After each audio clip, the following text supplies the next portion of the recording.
नमस्कार साथियों, मैं हूं रामकुमार मिश्र, अध्यक्ष प्रजाशक्ति पार्टी संघर्ष। साथियों, अपने प्रधानमंत्री मोदी जी जो हैं, इनके एक मित्र जफर सरेसवाला गुजरात के ही रहने वाले व्यवसायी हैं और इन्होंने बहुत ज़मीनें दिलवाई हैं गुजरात में भी, बाहर भी, पट्टे पे और लीज पे, और बहुत तरह से सब परस्पर सहयोग करते हैं। ये उन्होंने स्वयं रजत शर्मा जी के शो आपकी अदालत में यह स्वीकारा था कि मोदी जी हम मुसलमानों के बीच में मर्द मुजाहिद के नाम से प्रसिद्ध हैं।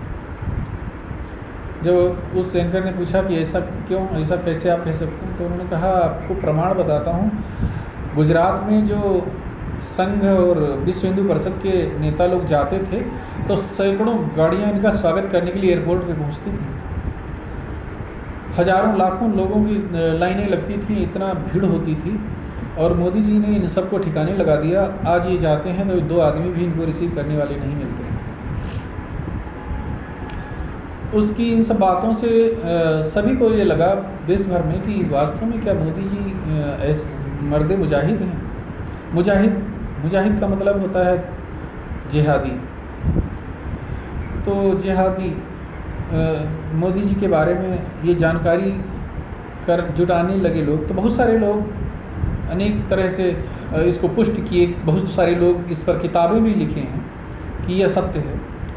हमने भी देखा है। हम तो केवल 2 बातें आपको बताना चाहते हैं।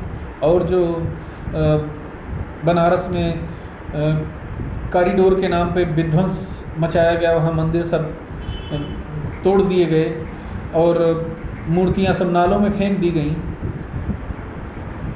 ये तो प्रत्यक्ष दिखता है। अब कॉरिडोर वृंदावन का नंबर आया है, वहाँ भी वही सब होने जा रहा है। जो बनारस में किया जा चुका है वही करने की पूरी तैयारी वहाँ चल रही है।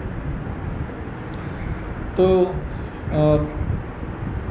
इससे प्रतीत होता है कि मोदी जी को इस्लाम से बहुत प्रेम है और हिंदुओं से, उनके मंदिरों से और उनकी आस्था से इनका कोई लेना देना नहीं है। अगर होता तो ये 2014 में जब प्रधानमंत्री बने थे, सबसे पहला अध्यादेश ये गौ रक्षा के लिए लाते हैं। गौवध पर पूर्ण प्रतिबंध लग जाता और जो गाय को नुकसान पहुंचाता उसके लिए कठोरतम कार्रवाई, कठोरतम सज़ा का प्रावधान करते। लेकिन उन्होंने ऐसा नहीं किया। उन्होंने 10-11 साल बीत गए, आज तक ऐसा नहीं किया।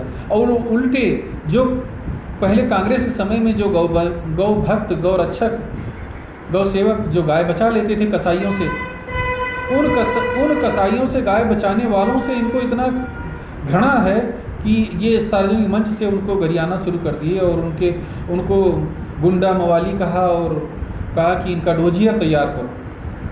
सभी राज्यों की पुलिस से आग्रह किया कि इनका डोजियर तैयार करो, जैसे वो कोई डकैत हो।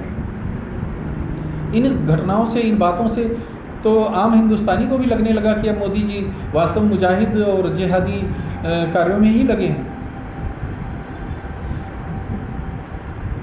अब देखिए, कोई भी धर्मनिरपेक्ष नेता इस्लामिक स्टडी विषय को लागू नहीं करता यूपीएससी की एग्ज़ाम में। मोदी जी ने उसको भी लागू कर दिया। अब जब इस्लामिक स्टडी विषय से लोग परीक्षा दे रहे हैं तो केवल मुसलमान दे रहे हैं, और कापी भी जांचने वाले वो भी मुस्लिम हैं। तो ये ह्यूमन नेचर है कि कोई अपने लोगों को मौका पाता है तो बढ़ा के नंबर देता है, बढ़ा के उसको फ़ायदा पहुंचाने की कोशिश करता है। तो उनको बढ़ के नंबर भर के मिल रहे हैं। अब वो जो बहुत मेहनत करने वाले, कठोर परिश्रम करने वाले वंचित रह जा रहे हैं, उनकी जगह ये भर दे रहे हैं, थोक में डीएमएसपी बन रहे हैं। तो ये भी काम कोई सर्वधर्म समभाव वाला नेता बिल्कुल नहीं कर सकता था। जंगल में जब आग लगती है ना, तो सबका धर्म होता है उसको बचाना। उस साहसी चिड़िया की तरह कुछ नहीं कर सकती, वो अपनी चोंच में पानी भर के वहाँ डालती है जंगल में।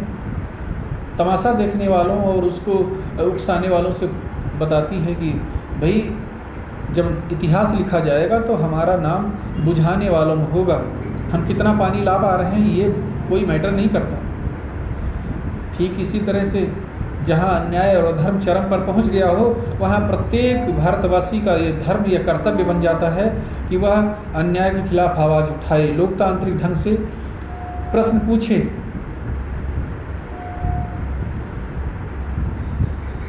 यही धर्म है, यही कर्तव्य है और यही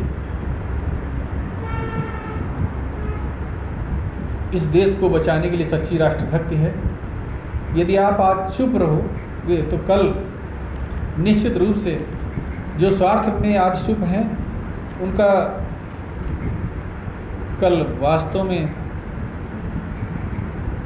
सुरक्षित नहीं होगा। इसलिए सब अपने अपने कर्तव्य का, अपने धर्म का पालन करें।